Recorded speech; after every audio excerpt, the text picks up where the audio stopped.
When Daniel and Marissa found the apartment listing, it almost felt like a mistake. 2 bedrooms, decent neighborhood, rent well below market price. They were both 25, fresh out of college, drowning in student loans and credit card debt. The building itself was older, brick exterior, narrow hallways, the kind of place that smelled faintly of dust and old carpet. But it wasn't in bad shape. The landlord had explained the low price away by saying the previous tenant left suddenly and he just wanted it filled. They didn't ask questions. They signed. The first week felt normal. They unpacked boxes, argued over where the couch should go, ordered cheap takeout, and ate on the floor because their dining table hadn't arrived yet. At night, the building was quiet. Almost too quiet. The kind of silence where you could hear your own breathing if the TV wasn't on. The scratching started on the 9th night. It was around 1:30 in the morning. Marissa was already asleep, but Daniel was still awake, scrolling on his phone in bed. That's when he heard it. Faint, uneven scraping from somewhere behind the bedroom wall. At first, he assumed it was rats. The building was old. It made sense. The sound lasted maybe 15 seconds. Then it stopped. He told Marissa about it in the morning, but she just shrugged. "We'll tell maintenance if it keeps happening." It did. The next night it came back. Same time, same wall, behind the headboard. This time it was louder, slower, like something dragging across the inside of the drywall. Daniel knocked on the wall once, hard. The scratching stopped immediately. That's what bothered him. If it had been an animal, it probably would have panicked, scrambled. But this stopped, instantly, like it had been listening. Maintenance came 2 days later. The guy checked the attic access, tapped along the wall, set a couple traps, just in case. He told them it was probably squirrels or pipes expanding. For 2 nights after that, there was nothing. Then it started again, but not in the bedroom. It was in the living room this time, directly behind the couch. Marissa heard it first. She muted the TV and just stared at the wall while the scratching dragged slowly from left to right. Not random, not chaotic, deliberate. Daniel grabbed a broom and slammed it against the drywall. Silence. They both stood there for a full minute without saying anything. That was the first night Marissa said what they were both thinking. That doesn't sound like an animal. Daniel didn't sleep much after that. The scratching began happening every night, always between 1 and 3 a.m. Sometimes in the bedroom, sometimes the living room. Once from inside the hallway wall near the bathroom. And it was changing. It wasn't just scratching anymore.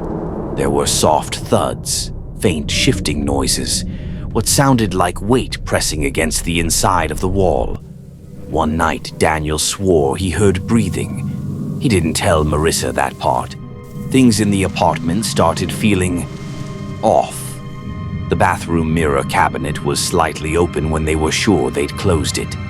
A kitchen drawer left cracked, the chain on the front door swaying lightly, even though no one had touched it.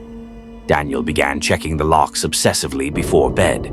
Marissa suggested maybe the previous tenant had done something weird inside the walls. Hidden speakers, a prank. But the landlord seemed genuinely confused when they mentioned it again. He even looked annoyed.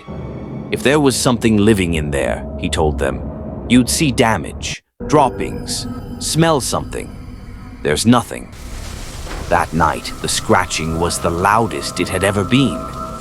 It came from the bedroom wall again, right behind where Marissa's head rested. She shot upright in bed. "Daniel, it's right there." The sound dragged downward, slow, heavy. Daniel grabbed his phone and turned on the flashlight. He aimed it at the wall. The scratching stopped, but something else happened. A faint indentation pressed outward from inside the drywall. Not enough to break through. Just enough to push the paint outward in a shallow bulge, then slowly recede. Marissa screamed. Daniel backed away from the bed like the wall might explode. They didn't sleep in the bedroom after that.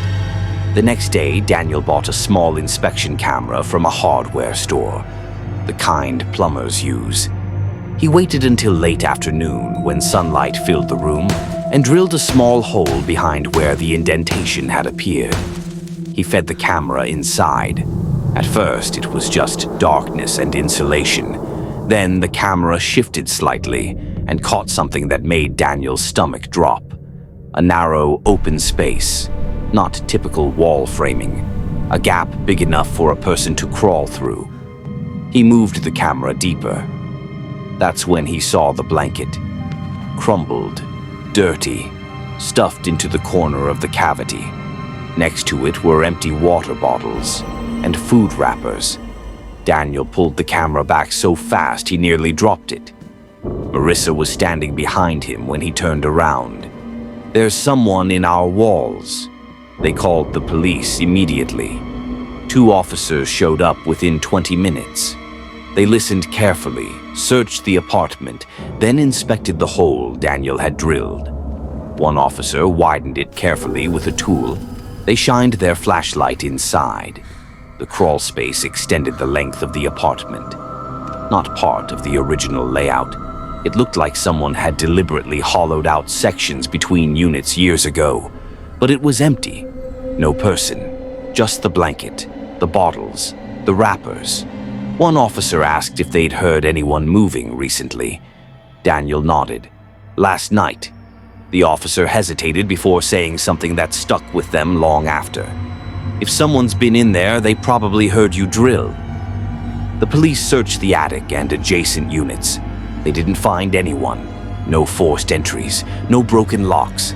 But as they were leaving, one officer quietly suggested they consider staying somewhere else for a while. That night, Daniel and Marissa packed essentials and went to stay with her sister. The landlord was furious when they demanded to break the lease. He insisted there was no proof anyone had been living inside the walls. The police report said, "Possible trespasser, unable to locate." It became a he said, she said situation. They never went back to spend the night. A week later, the landlord called Daniel. His tone had changed completely, shaken. He told Daniel that another tenant in the building, an elderly woman who lived alone, had reported hearing scratching in her walls. Maintenance opened her living room drywall to check for pests. Inside, they found something else. A small battery-powered camera, mounted between the studs, facing through a tiny drilled hole that aligned perfectly with her bookshelf. When police tore open more of the wall cavities, they discovered a crude network of crawl spaces connecting 3 units on that floor, including Daniel and Marissa's old apartment. They never officially released what else they found. But one of the officers who had first responded quietly called Daniel off record. He told him they believed someone had been living inside the walls for months, maybe longer, moving between apartments at night, watching, listening. The blanket and wrappers weren't old, they were fresh. And the most disturbing part, in the cavity above Daniel and Marissa's bedroom, officers found deep scratch marks carved repeatedly into the backside of the drywall. Long, vertical, overlapping, as if someone inside had been slowly tracing the outline of where the bed was positioned, over and over and over. The building was condemned 2 months later after more hidden compartments were discovered. No suspect was ever caught. Daniel still has the inspection camera. He keeps it in a drawer he rarely opens. Marissa refuses to live in any apartment built before 2010. And sometimes, late at night, Daniel says he still wakes up convinced he hears something faint behind the walls. Not random, not like an animal, slow, patient, scratching.